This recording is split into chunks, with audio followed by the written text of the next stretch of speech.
Senator, is this what the party? Is this what the future of the party you hope, progressive, social?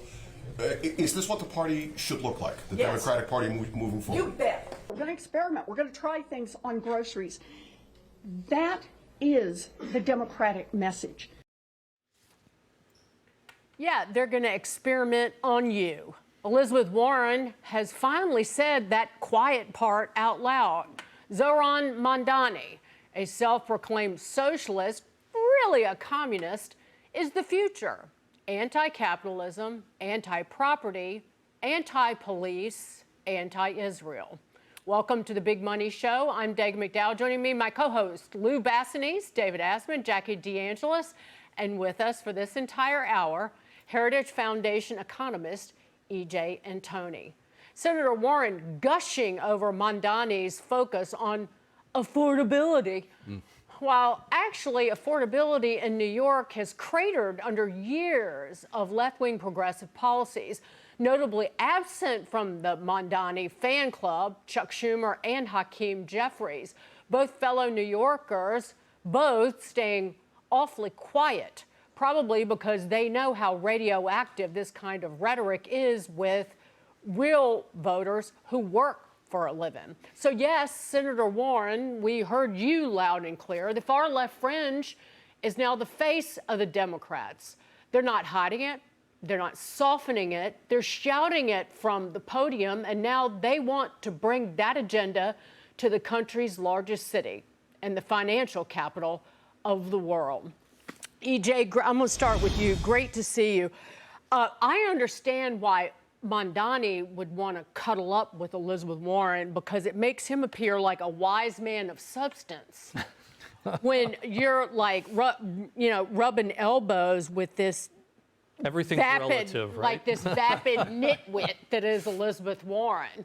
He seems authentic.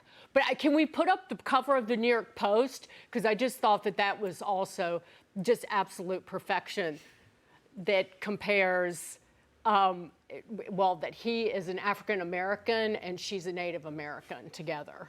Because that's how he tried to get into Columbia. Right.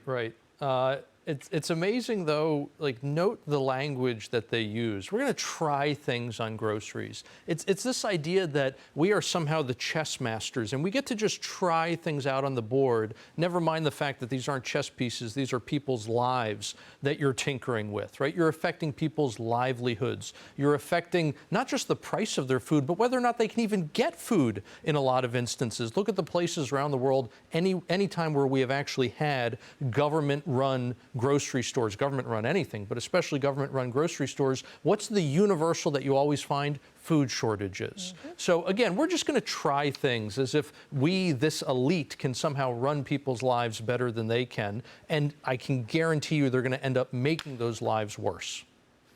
Here, I can hold it up. If you can see this, I printed it out. I found it so absolutely delicious, the cover of the New York Post. African American means Native American. But the Post had many stories today about it, but another Democrat, Cory Booker, refused to endorse Zohran Mamdani and blasted him for the defund the police movement. Jackie. Well, he lies about the defund police movement. So I think it was shortly after he was seen with Elizabeth Warren there, he was being interviewed or giving some remarks, and he said, I never wanted to defund the police.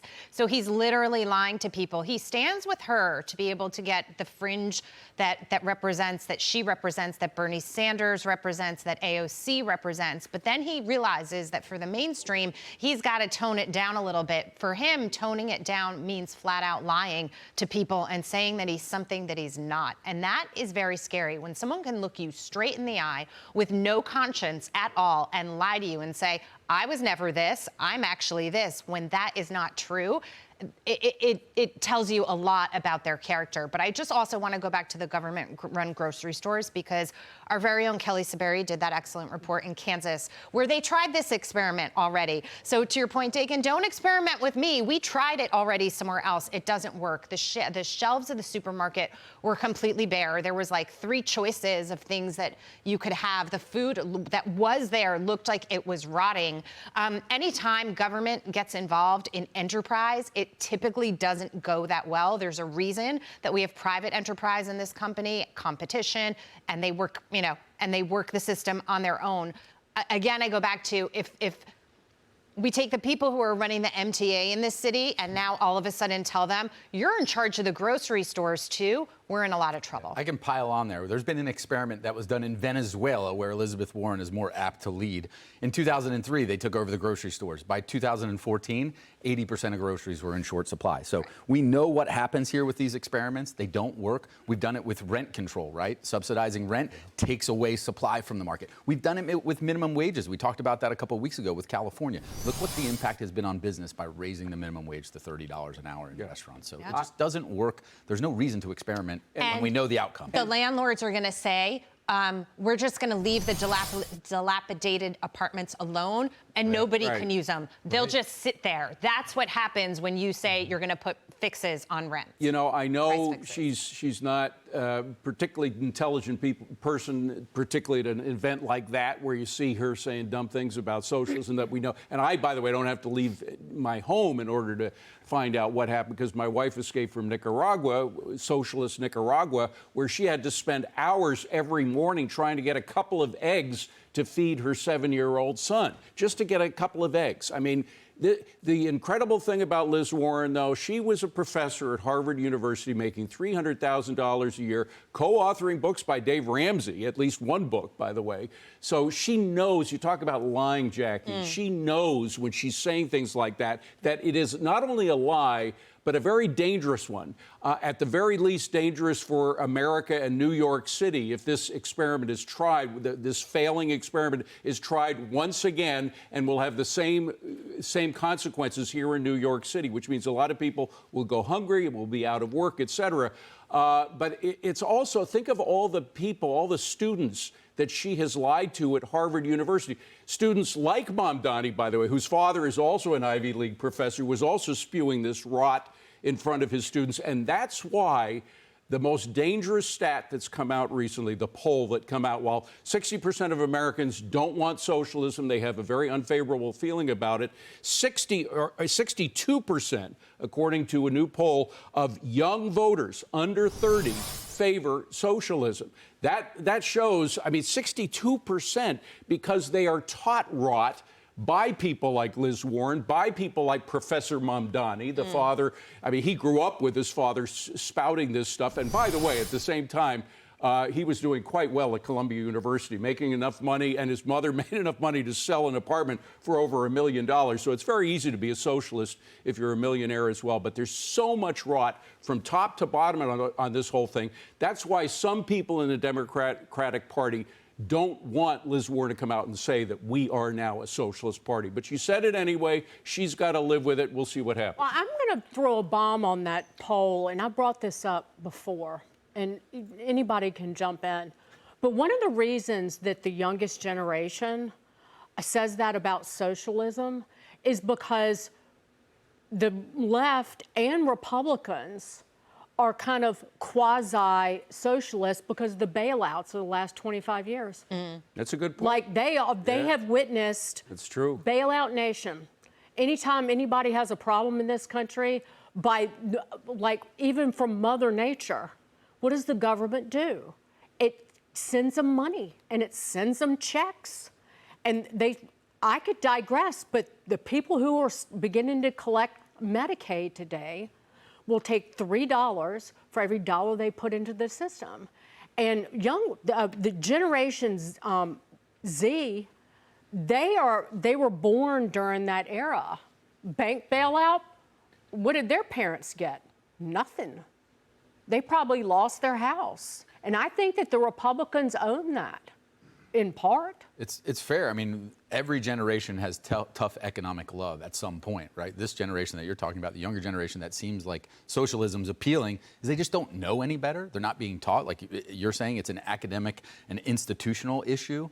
But again, we're going to learn the hard way, and unfortunately, the older generations are going to have to go through that learning process with them if they continue to move in this direction. I did a show called Forbes on Fox for many years, and one of the participants on that show was a young woman who came from an affluent background, who was talking about the fact that she was on food stamps.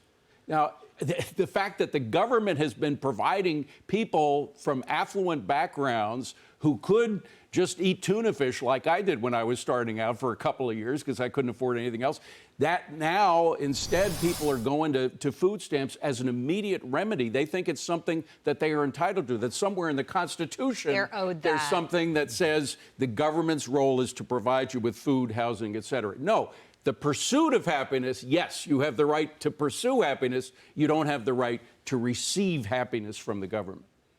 One more thing. You mentioned the grocery stores, and we talk about Nicaragua and Venezuela. Young people have never really experienced socialism, but they can here in New York City because New York City has city-run hospitals.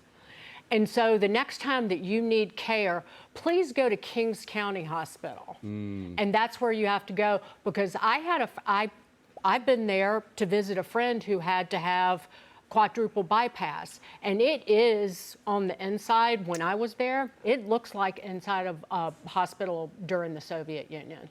That's what it's like. The city-run health institutions are frightening. And it's public housing, too. It's the same with public. I don't know many people that live in public housing that think it's a charmed life. And this guy wants to expand public housing. He's going to drive out the private owners and have the government take over everything with public housing. I used to teach in Cabrini Green in Chicago. They tore that whole community down because it was so rat-infested and filled with drugs and crime. So public housing is not a panacea, folks.